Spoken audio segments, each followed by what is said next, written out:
Micro economics का next topic सिखा रहा हूँ, दैट इज रेवेन्यू।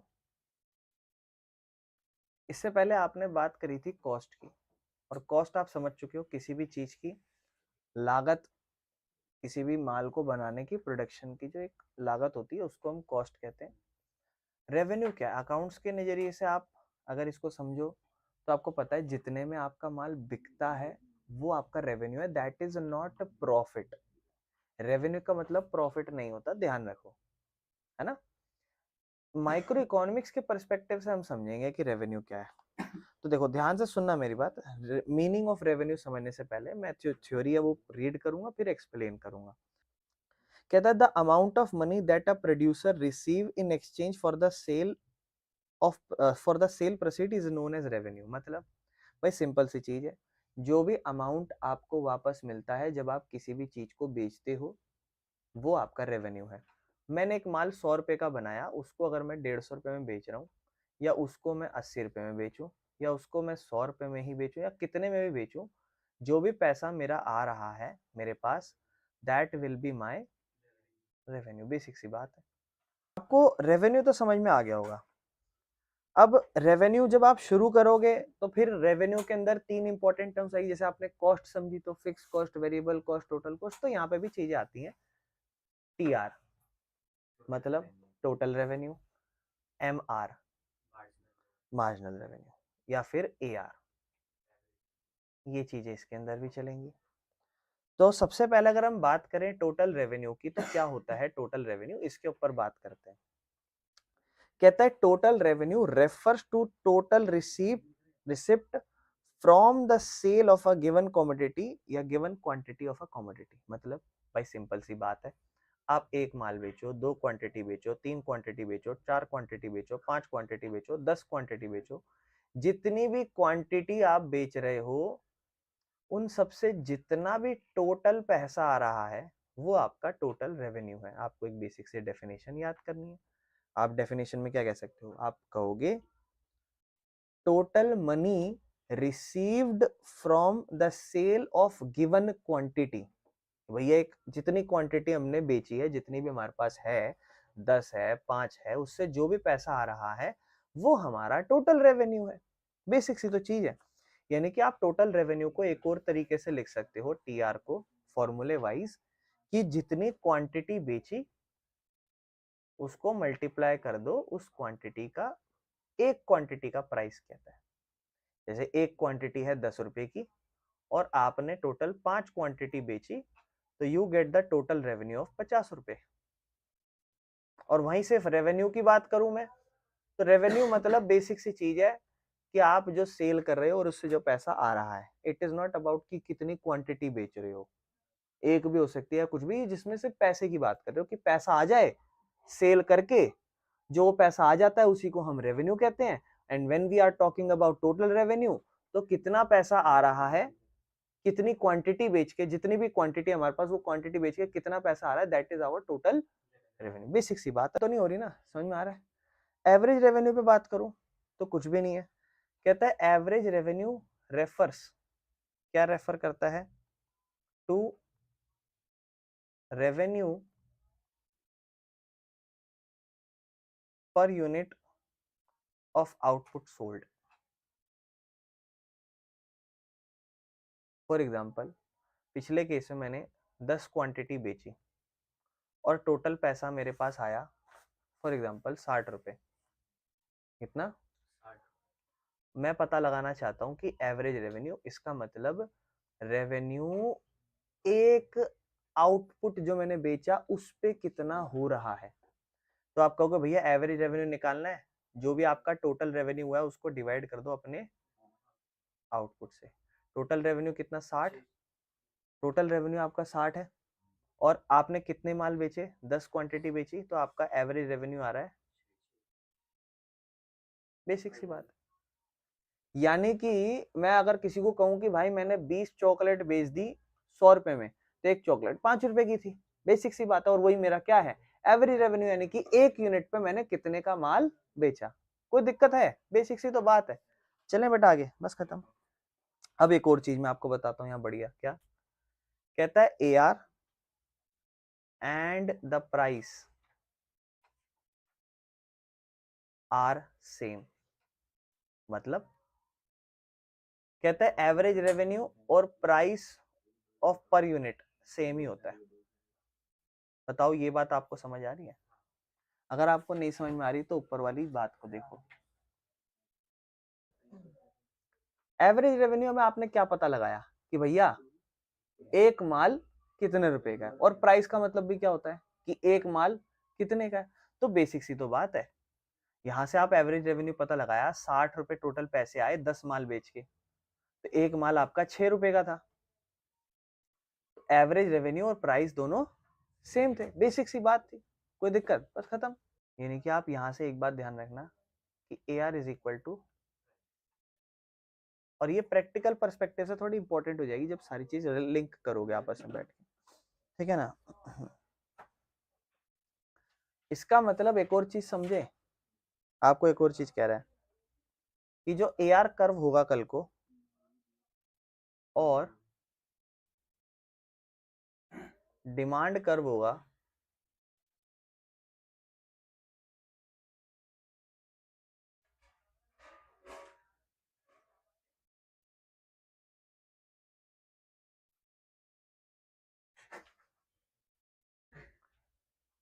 कह रहा है जो ए आर है और प्राइस है वो सेम है। इसका मतलब जो ए आर कर्व है और जो डिमांड कर्व है वो भी सेम है। इस बात को समझते हैं क्या कह रहा है। कह रहा है मान लो एक बायर का, जो बायर होता है जो सामान खरीदता है, उसका डिमांड कर्व ये दिखाता है कि कितना क्वांटिटी वो एक कितने प्राइस पे खरीद रहा है। दूसरे शब्दों में हम कहें तो कितना एवरेज रेवेन्यू अलग अलग क्वांटिटी पे एक सेलर बेच रहा है। इसीलिए इकोनॉमिक्स के अंदर हम कहते हैं कि यार एक तरीके से डिमांड कर्व है। मतलब डिमांड कर्व क्या होता था, एक बायर होता था यानी कि कंज्यूमर। भाई आप डिमांड कब बनाते तो आप यही तो कहते थे कि परसेंटेज प्राइस में कितना चेंज होगा जिससे डिमांड में कितना चेंज आ रहा है। तो वो एक तरीके से कंज्यूमर का एक बिहेवियर दिखाता था कि इस प्राइस में इतना चेंज होता है तो इसका डिमांड जो है ना कंज्यूमर इतना चेंज कर लेता है। तो जो एक तरीके से बायर्स का जो डिमांड होता था वो डिपेंड करता था कहीं ना कहीं प्राइस पे ही एक तरीके से। उस हिसाब से अपनी डिमांड रखता था और फिर उस हिसाब से आप डिमांड कर्व बनाते थे। और ए आर कर्व क्या होता है, ए आर कर्व अब प्रोड्यूसर के नजर से सोचो। प्रोड्यूसर ये पता लगाता है कि जब उसने एक यूनिट को 6 रुपए में बेचा या 7 रुपए में बेचा तो कितना माल उसका टोटल बिका। तो वो प्रोड्यूसर कहता है कि जी देखो मेरा इतना माल बिका, और कंज्यूमर कहता है देखो उसने मुझे इतना प्राइस दिया तो मैंने उसको इतने में खरीदा। प्रोड्यूसर क्या कहेगा कि एक प्राइस, एक माल इतने का था तो मेरा इतना माल बिका, और कंज्यूमर क्या कहेगा कि मेरा एक माल इतने का था तो इतने में मैंने उसको खरीदा। तो दोनों का ग्राफ सेम ही तो है। तो बस ए आर कर्व एक तरीके से डिमांड कर्व ये सेम ही तो है, क्योंकि एक तरीके से जो इसने खरीदा वही इसने बेसिक सी चीजें। बाकी नेक्स्ट टॉपिक पे चलते हैं, marginal revenue.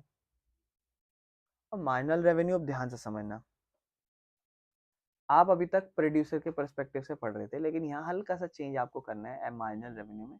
Additional unit of a commodity, ठीक है ना, produce produce by the producer मत बोलना, सेल बाय द प्रोड्यूसर ऐसे लिखना है बस।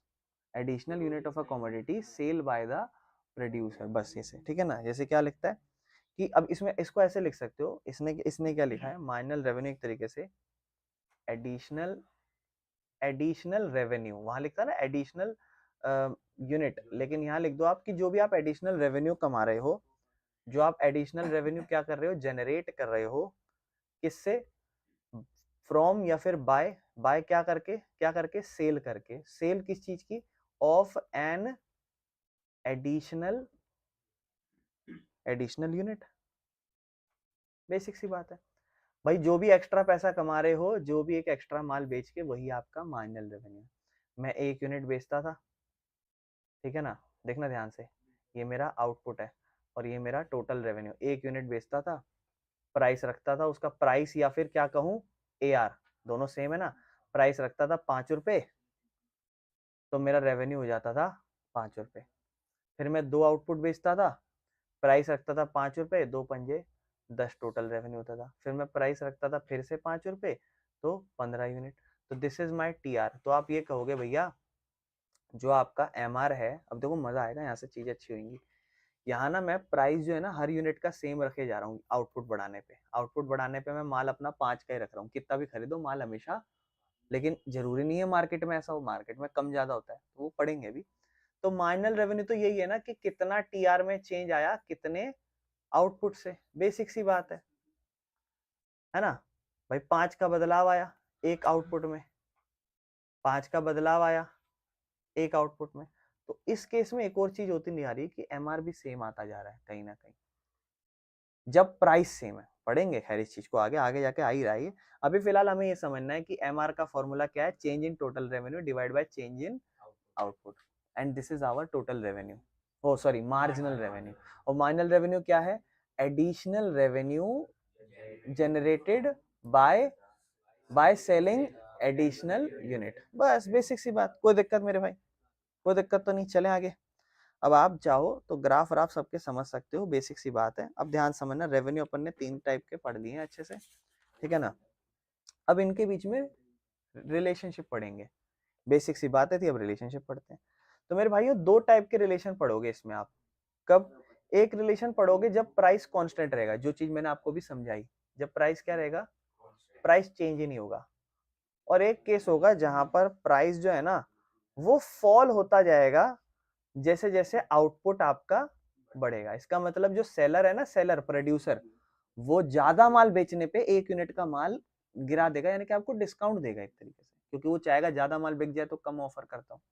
तो हम पढ़ेंगे पहले प्राइस कांस्टेंट है। तो प्राइस कांस्टेंट है, बड़ा मजेदार खेला भी मैंने आपको समझा दिया। फॉर एग्जांपल या आउटपुट पे चलते हैं मेरे भाई, ठीक है। आउटपुट लिख देते हैं या यूनिट सोल्ड लिख देते हैं। Output 1 unit, 2 unit, 3 unit, 4 unit, 5 unit.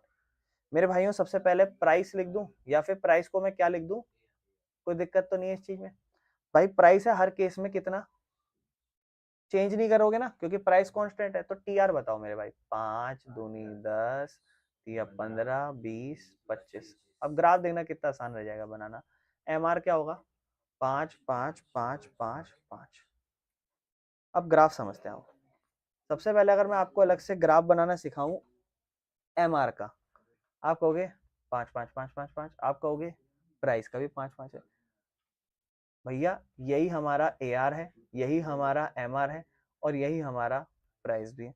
यानी कि आप इसे कह सकते हो कि AR आपका इस केस में MR के कब, जब प्राइस खत्म, कहानी, कोई दिक्कत तो नहीं है। और यहीं पे आप TR को बना लो। आप कहोगे भैया TR इंक्रीजिंग है कांस्टेंट रेट पे, हर केस में 5 5 5 5 5 5 बढ़े जा रहा है, क्या दिक्कत है, कोई दिक्कत तो नहीं मेरे भाई। बस यही चीज को आपको एक्सप्लेन करना है लिख के। और इसी केस में आपको क्या कहता है, रिलेशनशिप पढ़ते हैं, कहता है टीआर और प्राइस लाइन के बीच में रिलेशन पढ़ते हैं, ठीक है ना। अभी जो लास्ट वाली चीज है इसको थोड़ा पढ़ लेते हैं। ये बस इसमें यही रिलेशन एक्सप्लेन करना है, ये रिलेशन आएगा इसको एक्सप्लेन करना है, कहानी खत्म, और कुछ भी नहीं है, ठीक है ना। कह रहा है जब प्राइस कांस्टेंट था हर आउटपुट पे तो हमें पता था AR MR के बराबर था, इसीलिए प्राइस लाइन जो होती है ना वो MR कर्व ही होती है। बस इसमें और कुछ नहीं है। यानी कि जो प्राइस लाइन आप देख रहे हो ये प्राइस लाइन होती थी और यही आपका MR कर्व होता था, खत्म बात। चलें बेटा आगे। लेकिन अब अगले केस पे चलते हैं। अब मान लो प्राइस जो है ना वो फॉल करेगा जैसे जैसे आउटपुट बढ़ेगा, तो यहाँ थोड़ा सा चीजें अलग हो जाएंगी, अब सेम नहीं रहेंगी। अब चीजें कैसे रहेंगी अब समझते हैं। 1 unit output, 2 unit, 3 unit, 4 unit, 5 unit करते हैं, कोई दिक्कत तो नहीं। ये हमारा सोल्ड यूनिट है। अब बात करते हैं AR। AR मतलब प्राइस, बिल्कुल। तो ये कितना है अपना प्राइस। अब हम गिराएंगे 5 4 3 और 2.25 कर देते हैं और यहाँ 1 कर देते हैं, अकॉर्डिंग टू सिचुएशन कम करें। TR को निकालते हैं, 5 एकम 5, 2 चौक 8, 3 तिया 9, 4 को 2.25 से करेंगे फिर 9 आ जाएगा, 5 एकम 5। अब आते हैं मेरे भाइयों MR पे। MR आता है 5 3 1 0 -4। इस चीज में कोई दिक्कत है? TR में भाई 5 से ज्यादा, पहले में तो 0 से 1 5 का फर्क है इसलिए MR 5 लिखा। फिर अगले में एक और आउटपुट बढ़ाने पे कितने का बढ़ा, 3 का। फिर एक और आउटपुट बढ़ाने पे 1 का बढ़ा। फिर एक और आउटपुट बढ़ाया लेकिन नो चेंज, 0। लेकिन अगला आउटपुट जब बढ़ाया तो हमारा मार्जिनल रेवेन्यू नेगेटिव, यानी कि यार नेगेटिव रेवेन्यू नेगेटिव जा रहा है। अब देखो इसका ग्राफ कैसा है। आप कहोगे भैया दोनों सेम ही लेवल पे शुरू हो रहे हैं। ध्यान रखना आप जो रिलेशनशिप पढ़ोगे वो AR और MR का है, खास करके ये बात ध्यान रखना।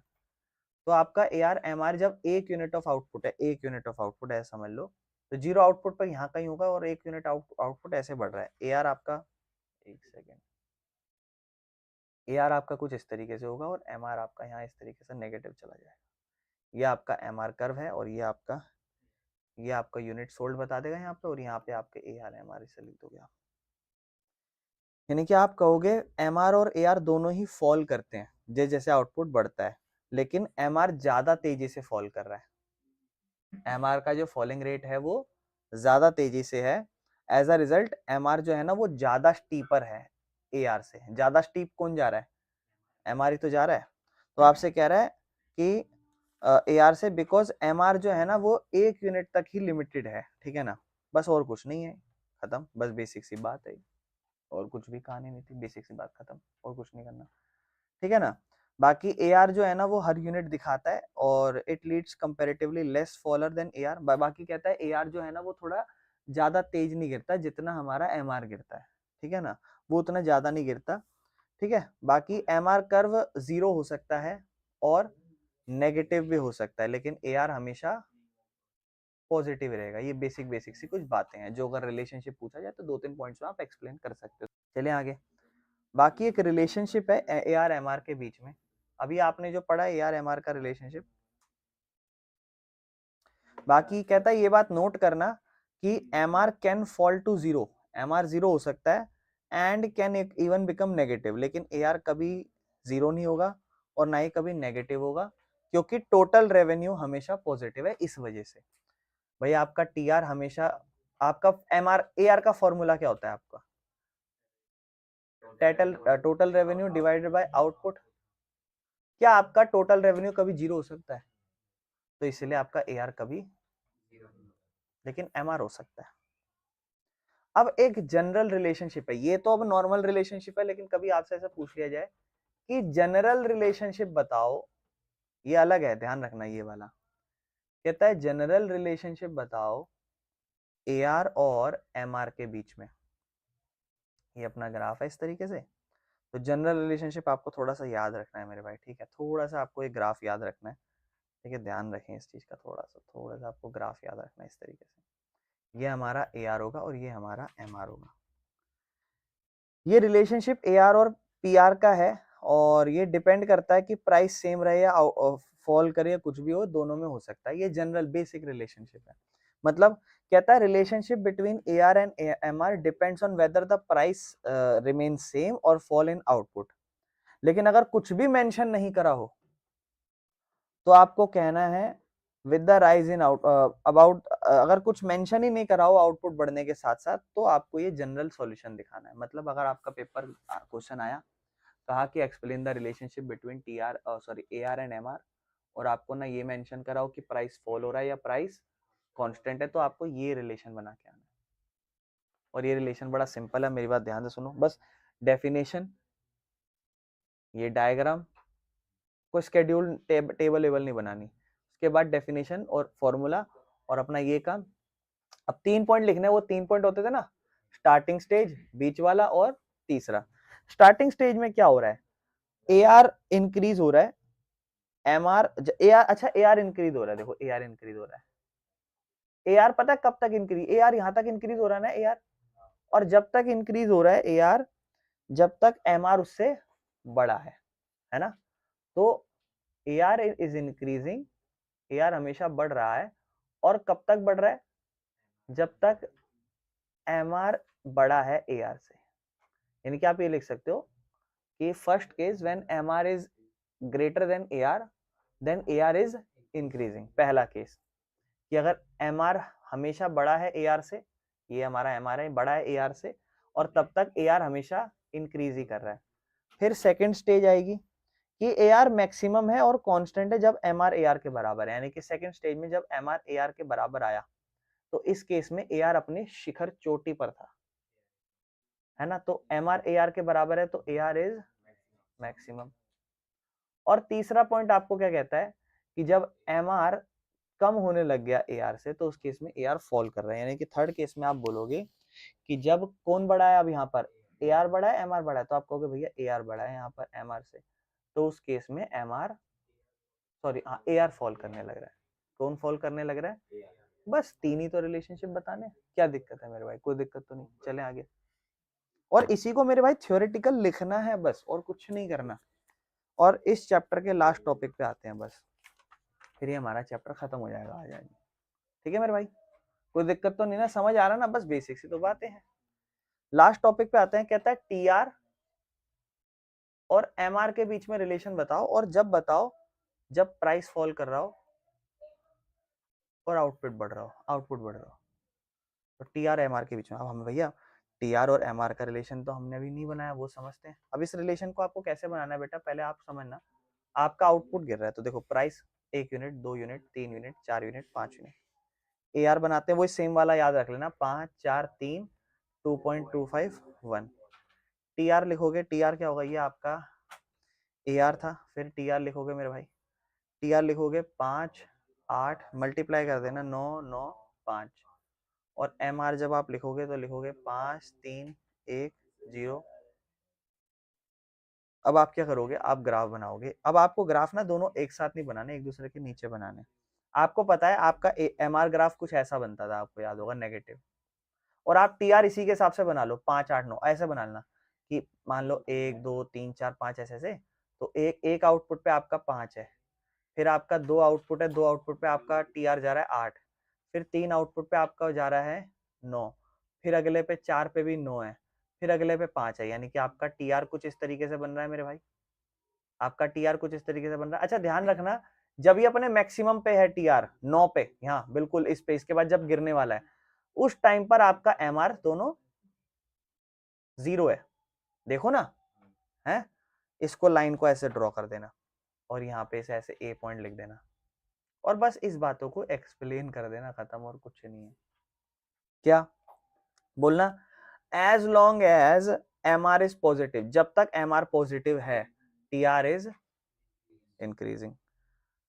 When MR is 0 TR is at, when MR become negative TR starts fall. Chapter खत्म, कोई दिक्कत तो नहीं है मेरे भाई? अब ध्यान से समझो ये वाली बात। एक और इंपॉर्टेंट ऑब्जर्वेशन है, कहता है 0 और नेगेटिव MR के ऊपर बात करते हैं।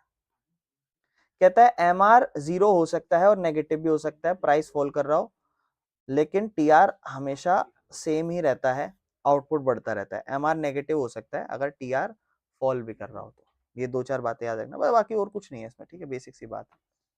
और यहाँ से हमारा मेरे भाइयों चैप्टर खत्म हो गया। बाकी एक ग्राफ और समझते हैं, एक होता है मोनोपोलिस्टिक कंपटीशन। आप जिस मार्केट में रहते हो ना, वो मोनोपोलिस्टिक मार्केट है, ज्यादातर मोनोपोलिस्टिक मार्केट, ठीक है ना? ऐसी मार्केट जहाँ भारी मात्रा में बायर्स है, भारी मात्रा में सेलर्स हैं, बायर्स को ज्यादा जानकारी नहीं है, इसीलिए सेलर जो है ना वो बायर्स को लल्लू पंजू बना के, कोई 10 में बेच रहा है, कोई 12 में बेच रहा है, कोई 15 में, कोई 20 में बेच रहा है। बस ये मोनोपोलिस्टिक मार्केट होती है। अब आपको 2 केस बताए हैं। कह रहा अगर मान लो मोनोपोली मार्केट है तो उसमें ऐसा ग्राफ रहता है, जैसे देखो इस तरीके, MR है और ये AR है, ये अपना AR है और ये अपना MR है। और अगर मान लो ये मोनोपोली है, मोनोपोली, दोनों सिचुएशन समझा देता हूं, बस आप ग्राफ याद रख लेना और कुछ नहीं। और ये अपना AR है, ये अपना MR है, दोनों में फर्क देख रहे हो? इसमें ग्राफ थोड़ा स्टीप है और इसमें ग्राफ थोड़ा सा बाहर की तरफ जा रहा है, लेस स्टीप है। बस इतना सा फर्क है, ग्राफ के तौर पर याद रखना है। कहने का मतलब है AR MR बड़ी तेजी से गिरते हैं आउटपुट बढ़ने पर, और इसमें जब मोनोपोलिस्टिक मार्केट होती है तो AR MR बड़ी तेजी से नहीं गिरते। अच्छा ऐसा क्यों होता होगा? AR मतलब जैसे जैसे आप ज्यादा सामान खरीदो तो प्राइस कम, और जैसे जैसे प्राइस खरीदो तो ज्यादा कम नहीं होगा। जब एक ही प्रोड्यूसर है तो जितना ज्यादा सामान खरीदोगे तो हो सकता है प्राइस ज्यादा तेजी से गिरे, लेकिन जब मोनोपोलिस्टिक मार्केट है तो ज्यादा प्राइस ज्यादा क्वांटिटी होने पर प्राइस ज्यादा तेजी से ना गिरे। बस एक दो बातों का ध्यान रखना और कुछ नहीं है मेरे भाई, ठीक है? और इनके बीच में डिफरेंस भी इसमें ज्यादा होता है, ठीक है?